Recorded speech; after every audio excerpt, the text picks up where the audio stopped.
All right, grown-ups, it's just our time. I love the babies, but to help you, I gotta speak my mind. This segment's here to help you grow with book reviews, lessons, and things you'll be glad to know. If your little one's restless or looking to play, send them to my other playlist. The read-alouds there will brighten their day.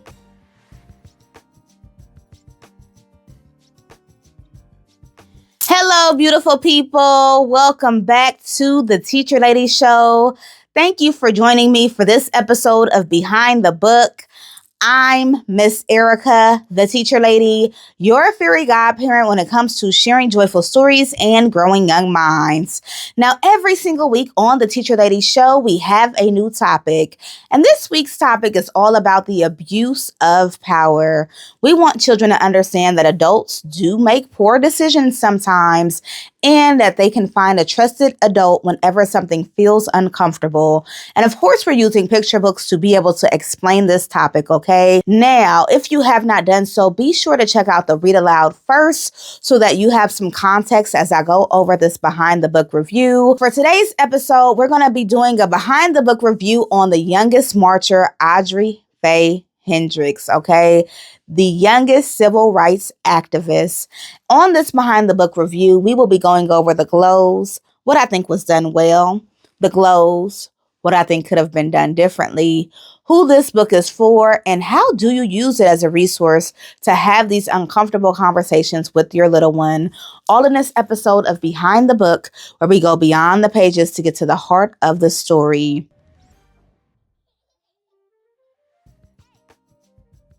Summary in my own words. This is a book that is dedicated and written from the perspective of Audrey Hendricks, okay? So the author visits Audrey at her home before she passed away. She recently passed away and got insight on what the experience was for her to be the youngest civil rights activist, person to march and intentionally be thrown in jail in order to fight for the rights of her people. And the book is really told through the lens of Audrey. It gives us a lot of insight of what those times were like. And it just reminds us how deciding to change, deciding to speak up, deciding to protest truly does make a world of a difference. In terms of take-home message, I don't know where to start with this one. There is a take-home message of speaking up and fighting for your rights. There is a take-home message of being brave and facing your fears. There is a take-home message of community gathering and big and bright ideas. There is a take-home message that adults do abuse their power sometimes, and not every adult is just a good person. There's so many take-home messages in this book because the book is extremely powerful. It truly is this reminder that not that long ago, we weren't able to eat in the same restaurant. We were going to jail for simply existing. There's even still some of that today. But thanks to people like Audrey, things have gotten a lot better for Black people and for people worldwide, okay? So a ton of take-home messages. I will look at my child and figure out what it is that they need to know the most and then focus in on that part of the story. It's a bit of a history lesson. It's a whole lot of courage and everything in between. Now, in terms of target age group, I would say that's going to heavily depend on the developmental levels of your child.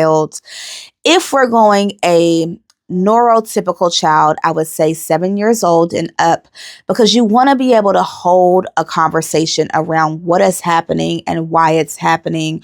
Why can't she eat her ice cream inside? Why does she have to get on the back of the bus?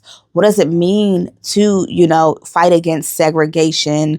Why are they spraying them with hoses? There are a lot of questions that inevitably will come up reading this story that a child needs to be able to understand the context of the story in order to engage in those conversations.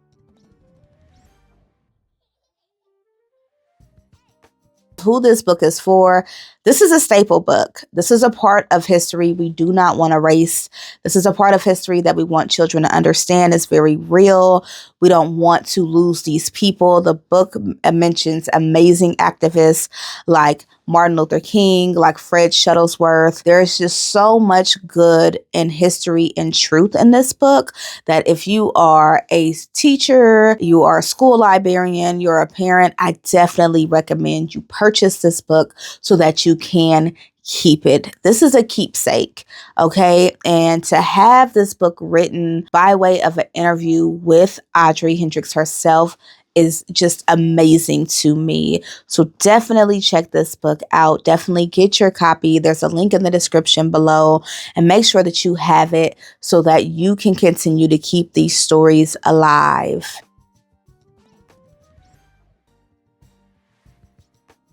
Glows. Where do I start? Okay. One of the glows will have to be the research and the work that Cynthia, who is the author of the text, put in order to make this book accurate and to make it happen. So she talks about the different museums she went to, the different archives she's read, the different places she's visited. But most valuable, the author interviewed the activist that is featured in this story. It came straight from the mouth of the person experiencing it. And that, for me, is a major glow. So often we tell stories of people without doing enough research or work to truly understand what happened, okay?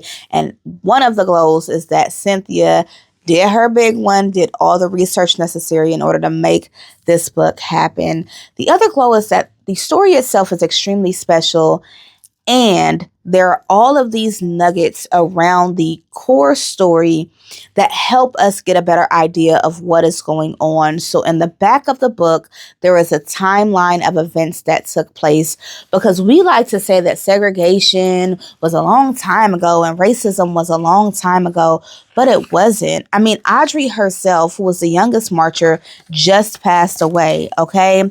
So looking at this timeline, you get a better idea of how recent these issues are. You also get a picture of Audrey, which I really appreciate. And then another little nugget is in the back of the book, because the book references these baptized biscuits, right? These delicious biscuits that Audrey loved. In the back of the book, Audrey herself shared a recipe for hot rolls baptized in butter.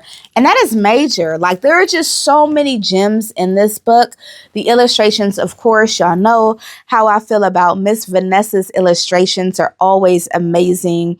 And so there's just so many glows. The entire book is a glow.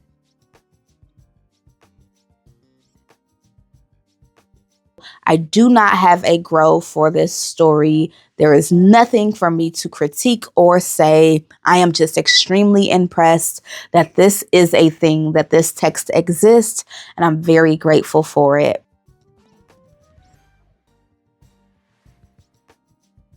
Discussion points to have with your child. So the reason why I said this book is probably best suited for children who are at least 7 years old and up is because a lot of the conversations that you will have is around the history of race in this country. Racism, segregation, activism, civil rights, all of these things are going to come up as you read this story, because for children it's very jarring. What do you mean I couldn't sit next to my friend? That's so weird. It's such a strange concept. It is hard to conceptualize if you have not experienced it. And so having the openness to hold these uncomfortable conversations is going to be crucial, which also means that your child needs to be able to have and hold these conversations. So have the discussion around history in this country, have the discussion around bravery and courage, and just overall read this book with your little. Talk about the abuse of power. And that is because we are so often taught blind obedience. Well, my teacher said do this, so I did it. The police officer said do this, so I did it. We do not teach children to critically think and to follow their own feelings and emotions. So if somebody who is in a position of power is telling you something and it's dangerous, you get to analyze it and find a safe adult to figure out whether or not that's actually okay. So Have these discussions with your child so that they are prepared. Hopefully they won't ever experience anything, but if they do, they know that you are a safe person for them to be able to come, confide in, and then ultimately sort things out. Wow. This book brought up a lot of emotions for me. These civil rights activists that really came before us to give us the lives we have today, it's so important that we keep their names alive. Another thing that I really appreciate is that Cynthia is keeping the legacy of Audrey Hendricks and her work alive. We so often hear about Dr. Martin Luther King, who was phenomenal, but there are so many other people involved in making sure that we got our civil rights. And Audrey is definitely one of them. Thank you for learning with me, for growing with me, for being part of this book loving community. If you did not know, I am also an author and an illustrator, and I ask that you check out my work. But I also ask that you check out a program I started called the Empathy Library, where we get books to children in need on purpose by way of your generosity. Now, what is special about the Empathy Library is that the books given to the children who are in need, they're intentional, which means those books reflect that child's identity. So go explore, subscribe to my channel, sign up for my newsletter. Thank you for being with me, for learning with me, for being part of this book loving community. On Friday, we wrap things up with the Teacher Lady Speaks on the topic. But until next time, you remember to enjoy the moment or go be a joy in the moment. Bye.